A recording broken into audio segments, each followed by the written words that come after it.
All right, this will be our first video on nuclear magnetic resonance spectroscopy, or NMR. We're going to start off with the basics of NMR. So NMR spectroscopy involves the study of the interactions between EM radiation and the nuclei of atoms in particular. And we could do NMR with hydrogen atoms or protons, H1, carbon 13, nitrogen 15, fluorine 19, and phosphorus 31. Though we are only going to discuss proton NMR and carbon 13 NMR. But NMR tells us a ton of information. It can tell us how many different types of hydrogen or carbon atoms are present, how many of each type are present, how many vicinal hydrogen atoms are present if we're talking about proton NMR, how many visceral or how many protons are attached to a particular carbon if we're talking about carbon NMR. We can talk about what kind of atom each hydrogen is attached to, what functional groups are nearby, so on and so forth. So we can use NMR to help us deduce the structure of a molecule. When we talked about mass spec and IR, we mostly were looking at pieces of a molecule. So we could tell these functional groups are present or these fragments are created. And with NMR, and especially if we have IR and mass spec, we can use all of this information to put together a molecule and give an actual chemical structure. So let's talk about how it works. So nuclei that have an odd number of protons or neutrons will have a net nuclear spin. So this is very similar to when we talk about spin for electrons, how you have spin up or spin down with electrons. If you have an odd number of protons or neutrons, the nuclei will have spin. And if you have a nuclei that has spin, it can be probed by an NMR spectrometer. Nuclei that have spin, you can think about them as being a rotating sphere of charge that creates a magnetic field or a magnetic moment here. So you can see this picture here, that if you have a nuclei spinning, you can see that it creates this magnetic field around it. And it's very similar to a magnet, right? Which is the B there. With a magnet, you have the North and South Pole, and it creates this, you have this magnetic field going around it. And again, it's a very similar thing if we're talking about nuclei with spin. The important thing to know is that if they have spin, they have this magnetic moment around them, or magnetic field around them. So when the nucleus of a hydrogen atom or a proton is subjected to an external magnetic field, the interaction between the magnetic moment and the magnetic field is quantized. So the magnetic moment is from the nuclei itself, and then the external magnetic field is if you have an external magnetic field. So those interactions between those two is quantized.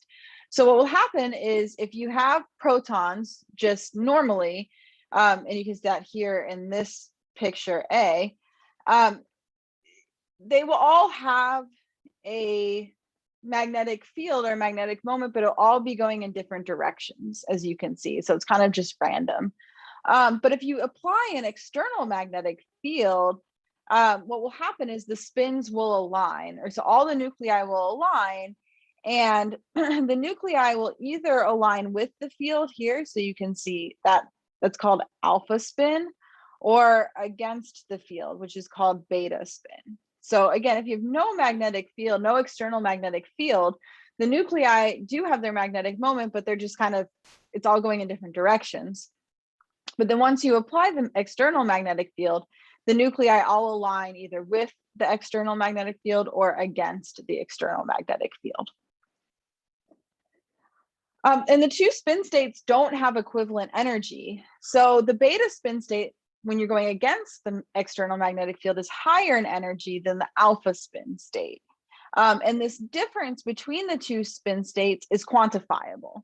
So you can actually quantify or determine the exact difference between these two spin states. And that difference we'll call delta E. So it's the difference in energy between the beta spin state and the alpha spin state.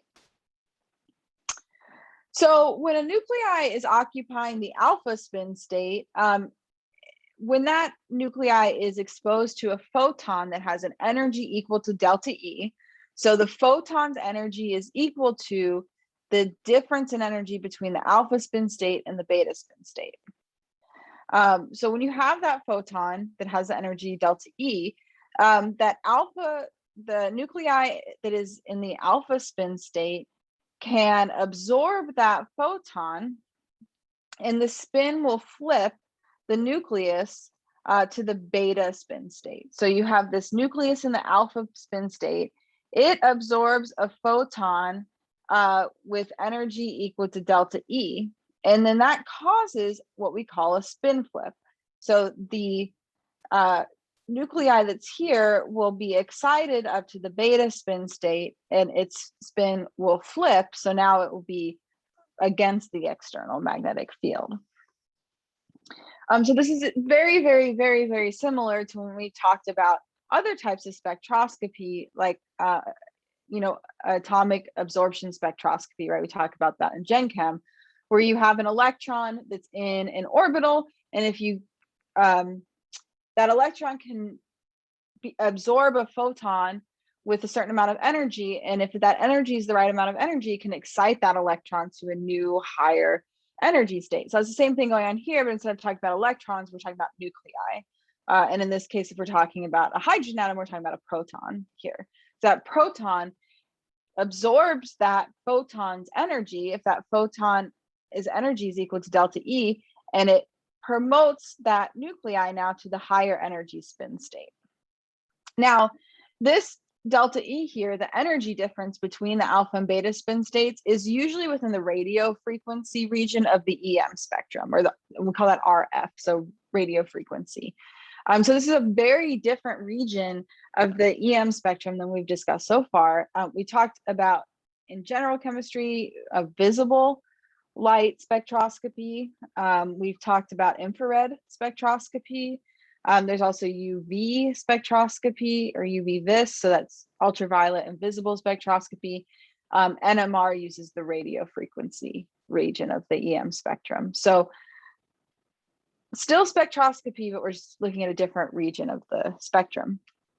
Now, the stronger the magnetic field that's being applied, the greater that energy gap is. So if you're applying a weak external magnetic field, delta E will be pretty small. But if you have a very strong external magnetic field, delta E will be very large. So the external magnetic field will cause electrons to circulate, which also then produces a local induced magnetic field opposing the external magnetic field. This is called diamagnetism. It causes different protons to absorb different frequencies of RF radiation. So if you have a proton that has a lot of electrons around it, now it has, and then you apply an external magnetic field, that proton will absorb a different frequency of radiation than one that doesn't have electrons around it. So you have all these competing magnetic fields pretty much here. So the electron density circulating the proton has an important effect on that proton. And again, like I just said, now that proton is subjected to two magnetic fields. One, the applied external magnetic field, and then two, the magnetic field from the electrons. So these two magnetic fields, again, the strong external magnetic field and the weak induced field that's established by the electrons. And the proton then will experience a net magnetic field strength that's slightly smaller than the external field, magnetic field, if this is happening. And we call this shielding. So, or we say that this proton then is shielded from the external magnetic field. And this is very similar to when we talked about shielding in general chemistry as well. We talked about shielding with respect to electrons. And we said electrons that are further away from the nucleus are shielded from the nucleus by those internal electrons. And what that shielding causes is those electrons that are further away from the nucleus don't feel the same pull of the nucleus that electrons close to the nucleus feel, right? They're shielded by those electrons, so they don't feel the strength of the nucleus, the full charge of the nucleus. So it's the same idea here. Shielding is occurring, it's just a little bit we're just talking about a different circumstance. So now instead of talking about electrons being attracted to a nucleus, now we're talking about a nucleus interacting with an external magnetic field. So that nucleus that has electrons around it that are producing a magnetic field, that magnetic field that's produced by the electrons causes that nucleus to feel less of the external magnetic field. So again, that would be what shielding is. So protons that are surrounded by more electron density are going to be more shielded, and less electron density we call de-shielded. So we'll talk about shielded protons and de-shielded protons a lot. And it's just dependent on how much electron density a particular proton is surrounded by.